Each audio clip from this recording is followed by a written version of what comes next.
کیا خان عبد الغفار خان غدار تھے؟ باچا خان کو سرحدی گاندھی کیوں کہا جاتا ہے؟ باچا خان کا مسلم لیگ کی بجائے کانگریس کی جانب جھکاؤ کیوں تھا؟ خان عبد القیوم خان نے خدائی خدمتگاروں کے قتل عام کا حکم کیوں دیا؟ گاندھی اور نیلسن منڈیلا نے باچا خان سے متعلق کیا کہا؟ انگریز راج سے ضیاء الحق کے مارشل لاء تک 39 سالہ قید اور جلا وطنی کی ہوش ربا داستان۔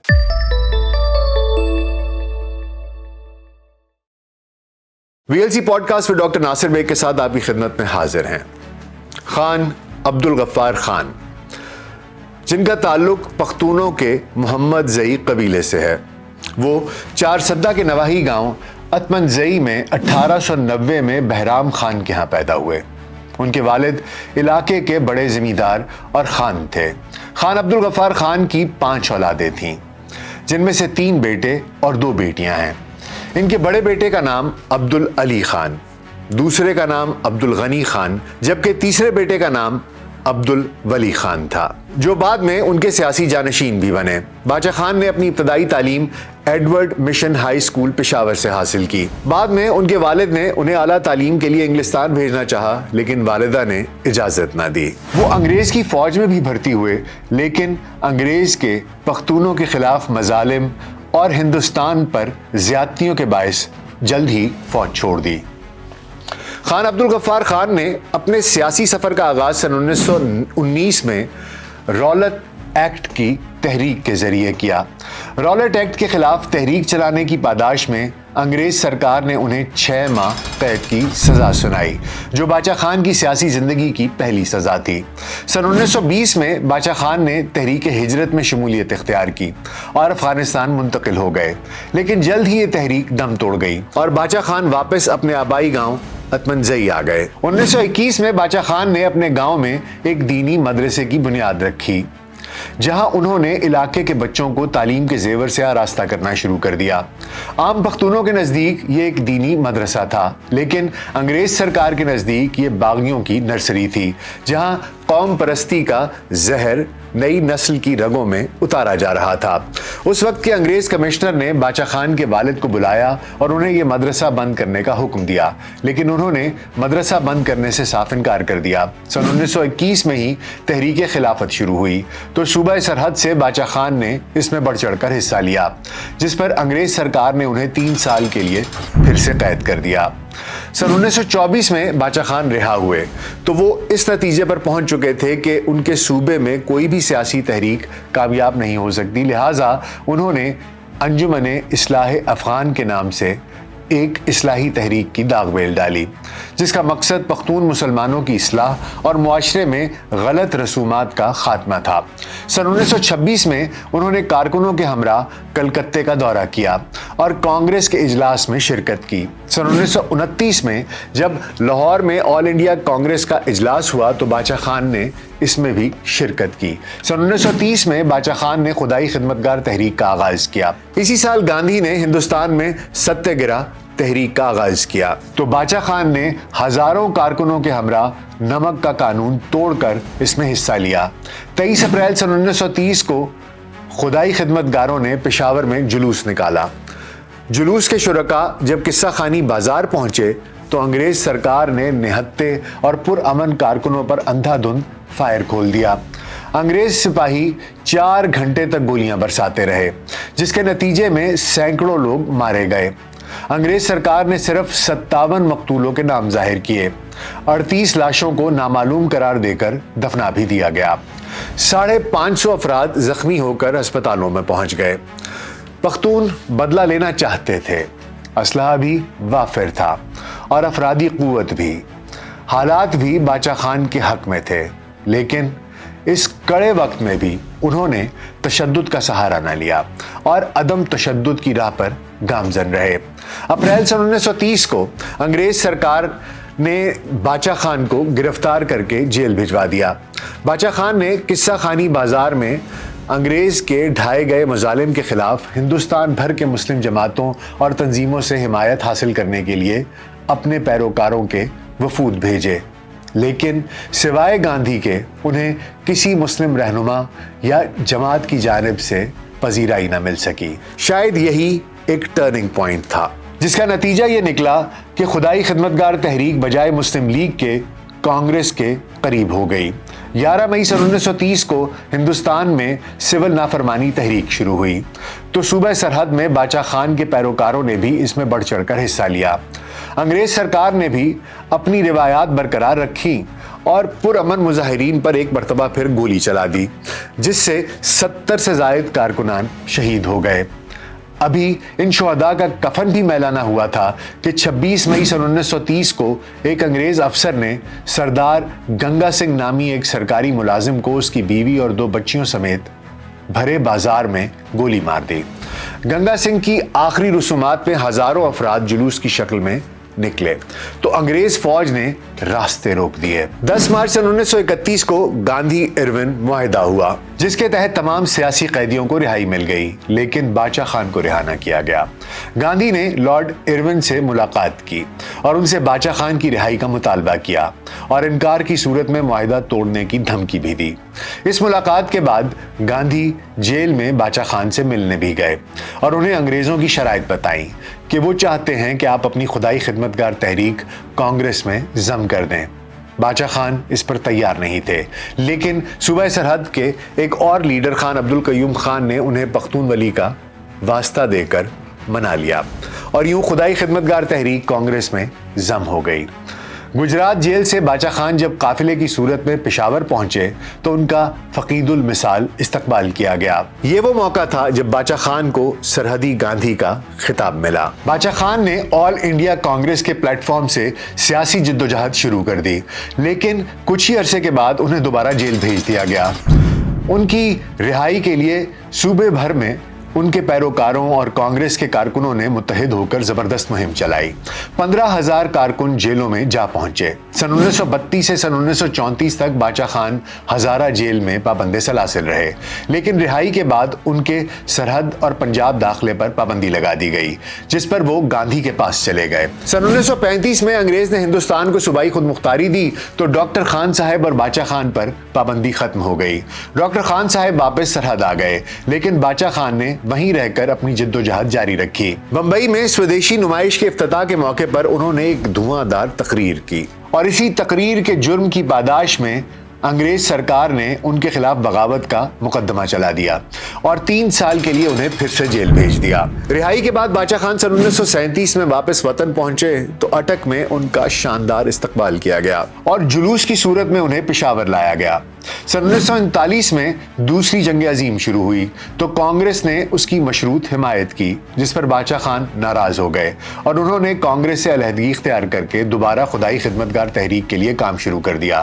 لیکن جب انگریزوں نے کانگریس کی تمام شرائط کو تسلیم کر لیا تو باچا خان ایک بار پھر کانگریس میں شامل ہو گئے۔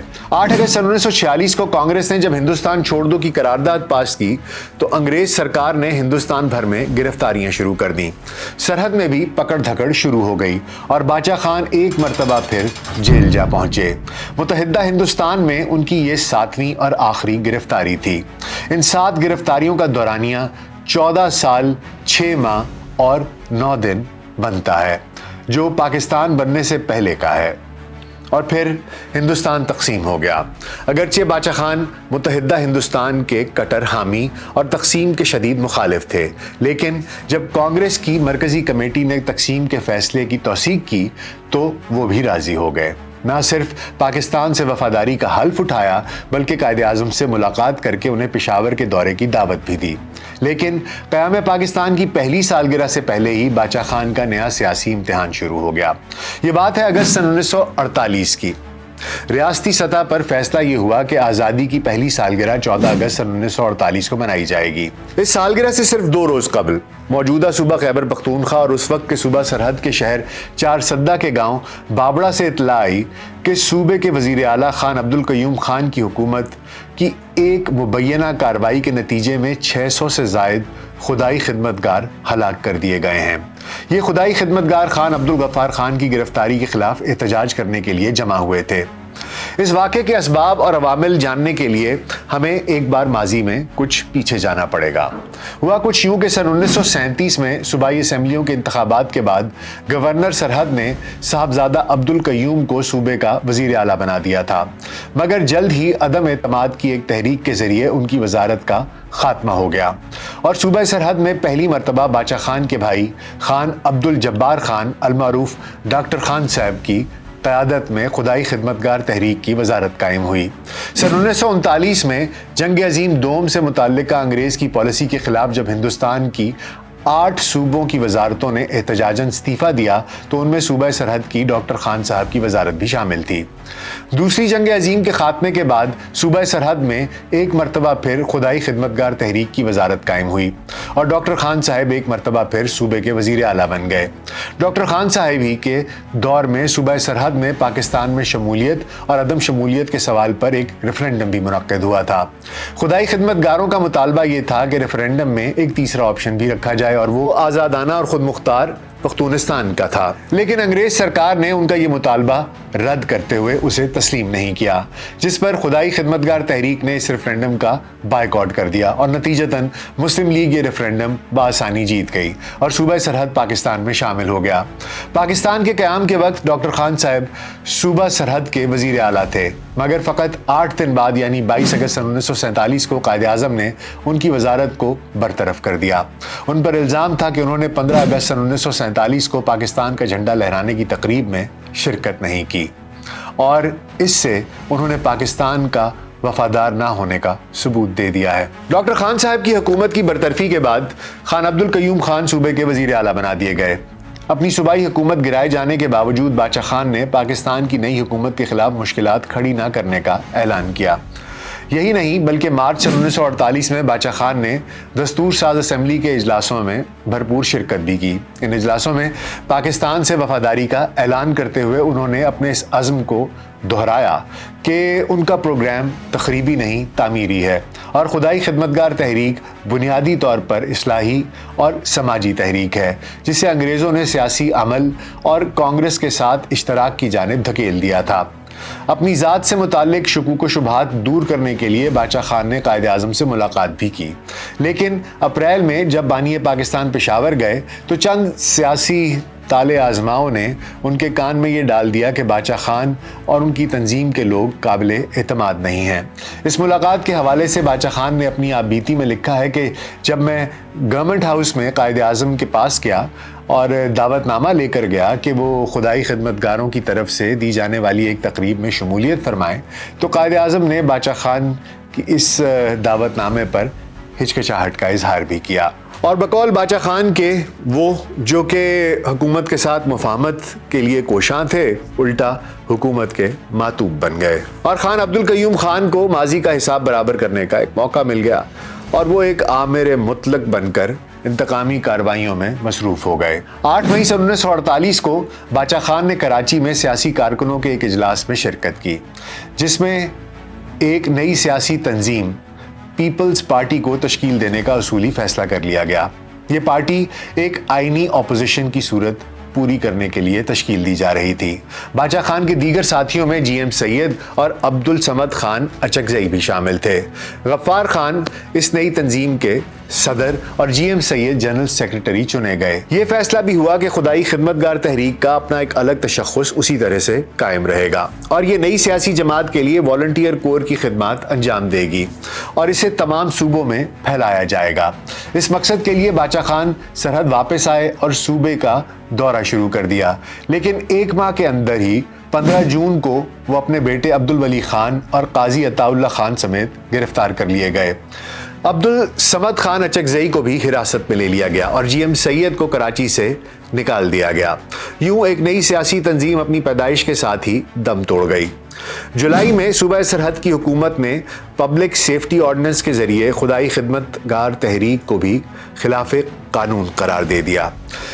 اس آرڈیننس کے ذریعے حکومت کو اختیار دیا گیا کہ وہ بغیر کوئی وجہ بتائے کسی بھی شخص کو غیر معینہ مدت کے لیے حراست میں لے سکتی ہے اور اس کی جائیداد کو ضبط کر سکتی ہے۔ اس آرڈیننس کے تحت متعدد لوگ گرفتار ہوئے اور ان کی جائیدادیں ضبط کر لی گئیں، جن میں باچا خان، ڈاکٹر خان صاحب، قاضی عطا اللہ، ارباب عبدالغفور اور کئی اور دوسرے افراد بھی شامل ہیں۔ قدرتی طور پر باچا خان اور ان کے ساتھیوں کی نظر بندی کا خدائی خدمتگار تنظیم کے ارکان میں بہت شدید رد عمل ہوا۔ جولائی سن 1948 کے اواخر میں باچا خان کے بڑے بھائی ڈاکٹر خان صاحب نے ان نظر بندیوں کے خلاف چارسدہ کے نزدیک بابڑا کے مقام پر ایک جلسہ کرنے کا اعلان کیا تو انہیں گرفتار کر لیا گیا، لیکن اعلان کے مطابق 12 اگست سن 1948 کو صوبے بھر سے خدائی خدمتگار تنظیم کے اراکین بابڑا جمع ہو گئے۔ اس مظاہرے کو روکنے کے لیے صوبائی انتظامیہ نے پولیس اور پیراملٹری فورس کی بھاری نفری کو بلا لیا۔ ہزاروں لوگ جمع ہو چکے تھے کہ اچانک نہتے کارکنوں پر گولیاں چلا دی گئیں۔ اس فائرنگ کے نتیجے میں سرکاری اعلان کے مطابق تو 25 افراد ہلاک ہوئے اور 35 زخمی ہوئے۔ بہرحال خدائی خدمتگار تحریک اس بات کا دعویٰ کرتی ہے کہ اس میں سینکڑوں لوگ شہید ہوئے اور بہت سے لوگ زخمی ہوئے۔ وہ یہ بھی الزام لگاتے ہیں کہ بیشتر لاشوں کو پراسرار طریقے سے ٹھکانے لگا دیا گیا اور زخمیوں کو سرکاری ہسپتال میں داخل کرنے کی اجازت تک نہ دی گئی اور انہیں طبی امداد سے بھی محروم رکھا گیا۔ دوسری جانب جبکہ اس وقت وزیر اعلیٰ خان عبدالقیوم خان کا موقف اگر جانا جائے تو انہوں نے فائرنگ کے فوراً بعد چوک یادگار پشاور میں تقریر کرتے ہوئے کہا کہ انہوں نے بابڑا میں خدائی خدمتگاروں کو وہ سبق سکھایا ہے جو وہ زندگی بھر یاد رکھیں گے۔ اپنی تقریر میں انہوں نے بابڑا میں ہونے والے اس انسیڈنٹ کے بارے میں کہا کہ وہاں پر دفعہ 144 نافذ تھی اور لوگوں کو منتشر کرنے کا کہا گیا، بار بار ان سے ریکویسٹ کی گئی لیکن وہ منتشر نہیں ہوئے اور ایک مجبوری کے عالم میں آخری حربے کے طور پر ہوائی فائرنگ کی گئی۔ انہوں نے یہ بھی کہا کہ ہو سکتا ہے کہ اس میں کچھ ہلاکتیں ہوئی ہوں اور اگر ہوئی ہیں تو اس کا وہ کچھ نہیں کر سکتے۔ انہوں نے خدائی خدمتگار تنظیم پر یہ بھی الزام لگایا کہ وہ غدار ہیں۔ یہ وہ الزام ہے جو باچا خان پر اور خدائی خدمتگار تحریک پر بار بار لگتا رہا، اور اگر آپ ان لوگوں کے نام دیکھیں جن کے ساتھ مل کر باچا خان ایک نئی سیاسی قوت بنا رہے تھے، ان کے اوپر بھی جب تک وہ زندہ رہے غداری کے الزامات لگتے رہے اور تواتر کے ساتھ لگتے رہے، چاہے حکومت ضیاء الحق کی ہو، چاہے حکومت ذوالفقار علی بھٹو کی ہو یا ایوب خان کی۔ خیر، باچا خان 5 سال تک قید رہے اور جنوری سن 1954 میں انہیں رہائی نصیب ہوئی۔ سن 1955 میں جب 1 یونٹ مارز وجود میں آیا تو اس کے خلاف خدائی خدمتگاروں نے احتجاجی تحریک شروع کر دی۔ حکومت نے 16 جون سن 1956 کو باچا خان کو پھر سے گرفتار کر لیا اور 10 جولائی سن 1956 کو خدائی خدمتگار تحریک کو غیر قانونی قرار دے دیا۔ باچا خان کو سن 1957 میں رہائی ملی، لیکن تب تک ایوب خان مارشل لاء نافذ کر چکے تھے۔ باچا خان پھر سلاخوں کے پیچھے پہنچ گئے۔ سن 1959 میں علالت کے باعث باچا خان کو رہا کر دیا گیا، لیکن سن 1961 میں ایک بار پھر گرفتار کر لیا گیا اور 3 سال جیل میں گزارنے کے بعد 30 جنوری سن 1964 کو خراب صحت کے باعث انہیں رہائی ملی۔ 1962 میں ایوب خان نے جب نیا آئین دیا تو باچا خان نے نئی آئین کے تحت ملک میں مکمل جمہوریت کی بحالی اور 1 یونٹ کے خاتمے کا مطالبہ کر دیا، جس کی پاداش میں انہیں ساتھیوں سمیت ایک مرتبہ پھر جیل یاترا کرنا پڑی۔ بالآخر آمریت نے مات کھائی اور ایوب کے زوال کے ساتھ ان کو رہائی نصیب ہوئی۔ رہائی کے بعد وہ علاج کے لیے برطانیہ گئے۔ برطانوی ڈاکٹروں نے انہیں امریکہ میں علاج کا مشورہ دیا، لیکن امریکہ نے انہیں علاج کے لیے ویزا جاری نہ کیا۔ حکومت افغانستان کی درخواست پر وہ علاج کے لیے دسمبر سن 1964 میں برطانیہ سے براستہ مصر افغانستان آ گئے۔ 24 ستمبر سن 1972 کو 8 سال جلا وطنی کے بعد وہ پاکستان آئے، جہاں ان کا فقید المثال استقبال کیا گیا۔ سن 1973 میں باچا خان کو ایک بار پھر گرفتار کر لیا گیا اور بلوچستان میں نیشنل عوامی پارٹی کی منتخب حکومت کو ختم کر دیا گیا۔ اس وقت کے بعد احتجاجاً صوبہ خیبر پختونخوا کی حکومت بھی مستعفی ہو گئی، جس سے لوگوں میں شدید بے چینی پیدا ہو گئی۔ اسی دوران حکومت نے دونوں صوبوں میں فوجی آپریشن بھی کیا۔ سن 1974 میں باچا خان کو اپنے گاؤں میں نظر بند کر دیا گیا۔ اس دوران باچا خان نے محسوس کیا کہ شاید ان کا پاکستان میں رہنا اب ممکن نہیں رہا، اور جب 13 اپریل سن 1975 کو وہ تورخم کے راستے افغانستان جا رہے تھے تو ان کو بارڈر پر پھر سے گرفتار کر لیا گیا۔ اس گرفتاری کے 1 سال بعد اگست 1976 کو انہیں رہائی ملی۔ مسلسل قید و بند اور انتھک جد و جہد اور تکالیف اور صعوبتیں برداشت کرنے کی وجہ سے ان کی صحت انتہائی خراب ہو چکی تھی۔ ان کو فوری آرام کی ضرورت تھی، جو پاکستان میں شاید ان کے لیے ممکن نہ تھا، اس لیے وہ ایک بار پھر افغانستان چلے گئے۔ اس دوران انہوں نے 2 مرتبہ بھارت کا دورہ بھی کیا۔ سن 1980 میں وہ علاج کے لیے 2 ماہ تک روس میں بھی مقیم رہے۔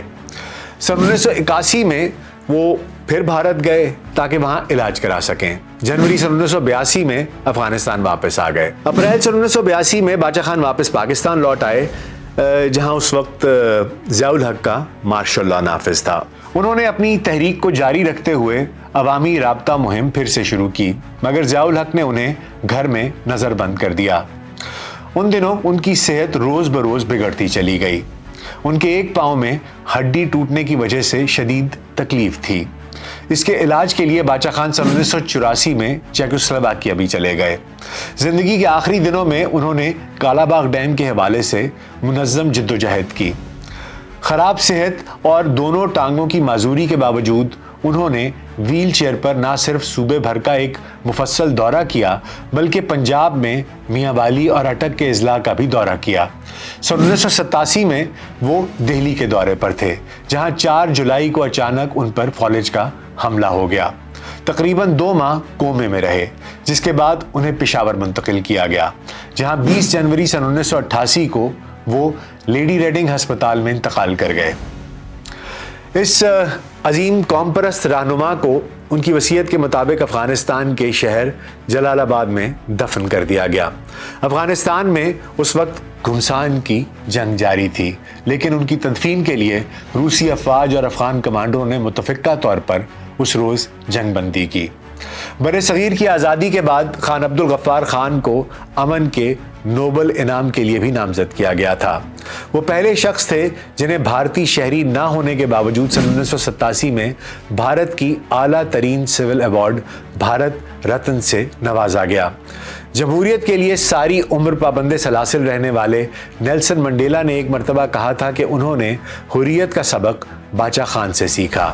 ناقدین سمجھتے ہیں کہ شاید باچا خان نے عدم تشدد کا فلسفہ گاندھی سے لیا تھا، لیکن شاید وہ بھول جاتے ہیں کہ جب باچا خان سن 1919 میں یہ فلسفہ پیش کر رہے تھے تو گاندھی اس وقت جنوبی افریقہ میں تھے، اور اس حقیقت کا اعتراف گاندھی نے خود بھی کیا۔ سن 1938 میں جب گاندھی چارسدہ کے نواحی گاؤں بھابڑا میں جلسے کے لیے آئے تو اپنے خطاب میں انہوں نے کہا تھا کہ ہندوستان میں عدم تشدد کا فلسفہ چلانا کوئی مشکل کام نہیں، کیونکہ وہاں کے لوگ ویسے بھی تشدد سے گھبراتے تھے، لیکن وہ یہ معجزہ دیکھنے چارسدہ آئے تاکہ اپنی آنکھوں سے دیکھ سکیں کہ باچا خان نے اس قوم یعنی پختونوں کو کیسے عدم تشدد پر تیار کیا، جو اسلحے سے بھی لیس تھے، جذباتی بھی تھے، اور ان کو روکا جانا بھی آسان نہیں تھا۔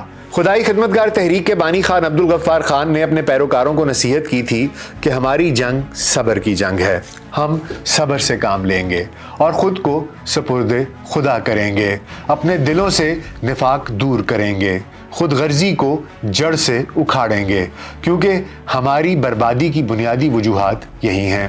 پختون معاشرے کا حصہ ہوتے ہوئے بھی باچا خان خواتین کی تعلیم اور آزادی کے قائل تھے۔ وہ کہا کرتے تھے کہ اگر آپ نے کسی بھی قوم کی مہذب ہونے کا اندازہ لگانا ہے تو یہ دیکھیے کہ اس قوم کا اپنی خواتین کے ساتھ رویہ اور سلوک کیسا ہے۔ جن لوگوں کا اپنی خواتین کے ساتھ رویہ حد تک آمیز ہو وہ قومیں کبھی ترقی نہیں کر سکتی۔ باچا خان کے نزدیک سچا خدائی خدمتگار اسمبلی میں صرف مخلوق خدا کی خدمت کے جذبے کے تحت جاتا ہے۔ وہ کہتے تھے کہ ہماری جنگ عدم تشدد کی جنگ ہے اور اس راستے میں آنے والی تمام تکالیف اور مصائب ہمیں صبر سے جھیلنی ہوں گی۔ جو اقوام باتیں کم اور عمل زیادہ کرتی ہیں وہی اپنی منزل پا سکتی ہیں۔ اگر یہ کہا جائے کہ تقسیم بر صغیر سے قبل اور پاکستان بننے کے بعد اس خطے میں جن رہنماؤں پر سب سے زیادہ غداری کے فتوے لگے، جلا وطن ہوئے اور لمبے لمبے عرصے تک جیلیں کاٹی، ان میں باچا خان کا نام سر فہرست ہے، تو شاید ایسا کہنا بے جانا ہوگا۔ کل ملا کر ان کی گرفتاریوں کا یہ دورانیہ 39 برس بنتا ہے۔ باچا خان کی خدمات کا اعتراف عالمی سطح پر بھی کیا جاتا ہے۔ ایک کینیڈین فلم ساز خاتون نے ان کی شخصیت اور جد و جہد پر 21 سال تک تحقیق کرنے کے بعد فرنٹیئر گاندھی کے نام سے ایک دستاویزی فلم بنائی، جس میں باچا خان کے فلسفے، ان کی زندگی اور جد و جہد کو دکھایا گیا ہے۔ 1.5 گھنٹہ طویل دورانیے کی اس فلم کو 2009 میں Middle East international film festival میں پیش کیا گیا تھا۔ باچا خان کی زندگی تنازعات سے بھری ہوئی تھی، جد و جہد سے بھری ہوئی تھی۔ ان پر بارہا غداری کے فتوے لگتے رہے۔ ایک حکومت، دوسری حکومت، چاہے انگریز ہوں، چاہے پاکستان بننے کے بعد جتنی بھی حکومتیں آئیں،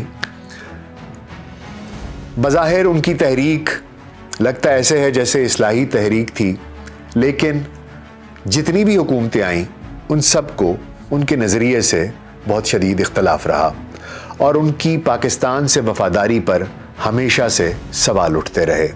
بعد میں ان کی اولادوں میں ان کے بیٹے، ان کے پوتے سیاست میں آئے، حکومتوں میں بھی آئے، اور عوامی نیشنل پارٹی کے پلیٹ فارم سے الیکشنز بھی لڑے، خیبر پختونخوا میں حکومتیں بھی بنائیں۔ اگر یہ کہا جائے کہ باچا خان شاید ہماری ہسٹری کے سب سے مس انڈرسٹوڈ لیڈر ہیں تو یہ بے جانا ہوگا۔ امید ہے آپ کو آج کا پوڈ کاسٹ پسند آیا ہوگا۔ اپنا بہت خیال رکھیے گا۔ شکریہ۔